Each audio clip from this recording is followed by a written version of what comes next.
जय हिंद। किसान आंदोलन ने आज चक्का जाम की कॉल की थी, जिसे विपक्षी पार्टियों ने समर्थन दिया। पंजाब में व्यापक स्तर पर इसका प्रभाव पड़ा। हरियाणा में दक्षिणी हरियाणा, जिसे जाटलैंड का भाग भी कहा जाता है, वहाँ पर भी इसका प्रभाव हुआ। इसके अतिरिक्त पूरे के पूरे भारत में इस चक्का जाम की कॉल का बिल्कुल भी असर नहीं हुआ। लोगों में यह सूचना भी नहीं थी कि कोई किसान आंदोलन चल रहा है और उसने 6 फरवरी को देश भर में चक्का जाम का कॉल करा है।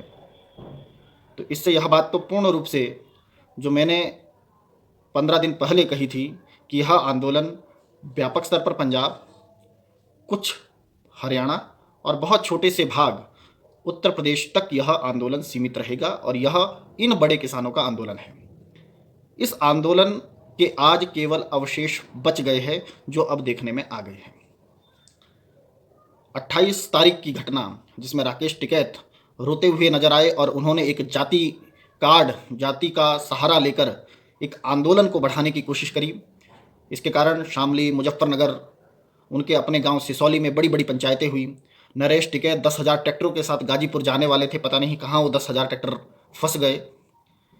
तो समझ में आता है कि यह आंदोलन अब अपनी परिणति की ओर बढ़ता चला जा रहा है।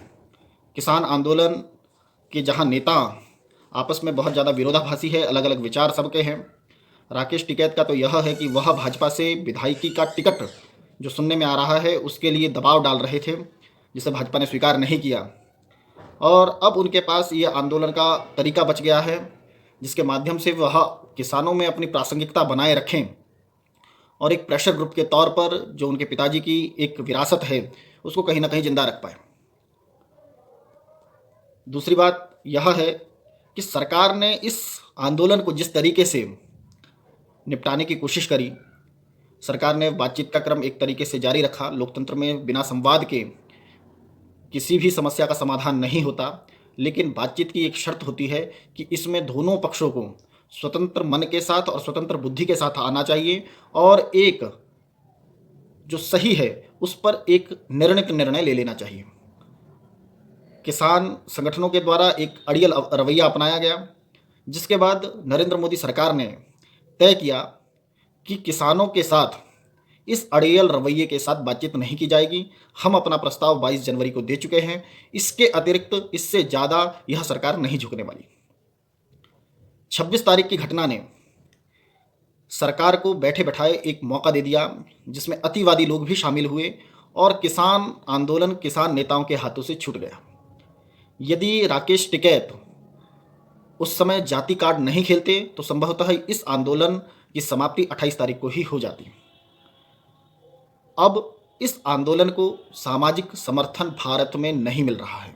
बचा कुचा समर्थन भी राज्यसभा में बहस के दौरान, जब नरेंद्र सिंह तोमर जी ने अपना जवाब संसद में रखा, उसके बाद सामान्य लोगों के मन में भी जो प्रश्न उपजे थे उसका उत्तर उन्होंने राज्यसभा में दे दिया। जो सामान्य किसान इस विधेयक को नहीं समझ पा रहा था, वह भी अब इस विधेयक को अच्छे से समझ पा रहा है कि यह आंदोलन विशेष रूप से बड़े किसानों का और बड़े किसानों में भी आड़तियों का आंदोलन है और आड़तियों के पक्ष में अब इस देश का छोटा किसान नहीं खड़ा हो रहा है। एक और चीज़ देखने में आई कि देश के एनआरआई और जिन्हें बोलते हैं कि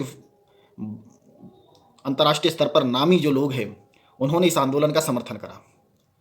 एक सामान्य सी बात है, एक देश लोकतांत्रिक देश है। इस लोकतांत्रिक देश के विदेशों में बहुत सारे लोग हैं, उनके संबंध उनसे भी है और इस देश के अंदर बहुत सारी ऐसी ताकतें हैं जो इस देश के लोकतांत्रिक ढांचे को स्थायी रूप से चलने भी नहीं देना चाहते। म्यांमार की घटना हमारे सामने है, किस प्रकार से चीनी हस्तक्षेप के कारण वहाँ की सेना ने वहाँ की लोकतांत्रिक सरकार को परिवर्तित कराया। उसी प्रकार से एक प्रयास हो रहा है देश की लोकतांत्रिक सरकार को बदनाम करने का, कि यहाँ पर माइनॉरिटी, चाहे वह मुस्लिम माइनॉरिटी है चाहे या कोई और माइनॉरिटी है, वह सुरक्षित नहीं है। उनके अधिकारों का हनन इस लोकतांत्रिक सरकार के अंदर बहुमत वाले लोगों की यह सरकार है, जो बहुपंथ का नेतृत्व करती है, उसकी यह सरकार है। वह अल्पसंख्यक वर्गों का अधिकारों का हनन कर रही है, इसके लिए इसको बदनाम किया जाए, इस आधार पर एक अंतर्राष्ट्रीय स्तर पर एक लॉबी है जो इस सरकार को बदनाम करने जा रही है। लेकिन देश का नेतृत्व लोकतांत्रिक तरीके से ही आंदोलनों को बिना शक्ति के प्रयोग के समाप्त कर रहा है और बातचीत संवाद के लिए प्रधानमंत्री स्तर से यह बात हो रही है कि हम अपना प्रस्ताव दे चुके हैं, किसान नेता एक फ़ोन कॉल करे, उसके बाद हम इस आंदोलन को अंतिम निर्णय तक पहुंचा पाएँ, इसके लिए पहल की जा रही है। राकेश टिकैत का प्रभु चावला के साथ एक इंटरव्यू आज आ रहा है जिसकी पहली झलकी आई। उन्होंने कहा कि 1970 में 1 क्विंटल गेहूं, 3 क्विंटल गेहूं में 1 तोला सोना होता था। उनका आशय है कि वही दाम, इसका मतलब कि 48,000 रुपये तोला इस समय सोना है और 3 तोला यानी कि 16,000 रुपये क्विंटल गेहूं का दाम हो, तो इसका आशय यह हो गया कि इस देश के 50% से अधिक लोग जो गेहूं खरीदते हैं, आटा खरीदते हैं, उन्हें 160 रुपये से ज़्यादा रुपए 1 किलो पर गेहूं के आटे के देने पड़े। इस प्रकार के इंटरव्यू आने से जो सामान्य मानवीय की भी है वह इस आंदोलन को समझ चुका है कि हाँ, आंदोलन बड़े आड़तियों का, बड़े जमींदारों का और विपक्ष का एक मोदी विरोध के तौर पर आंदोलन है, जिसकी अंतिम परिणति इस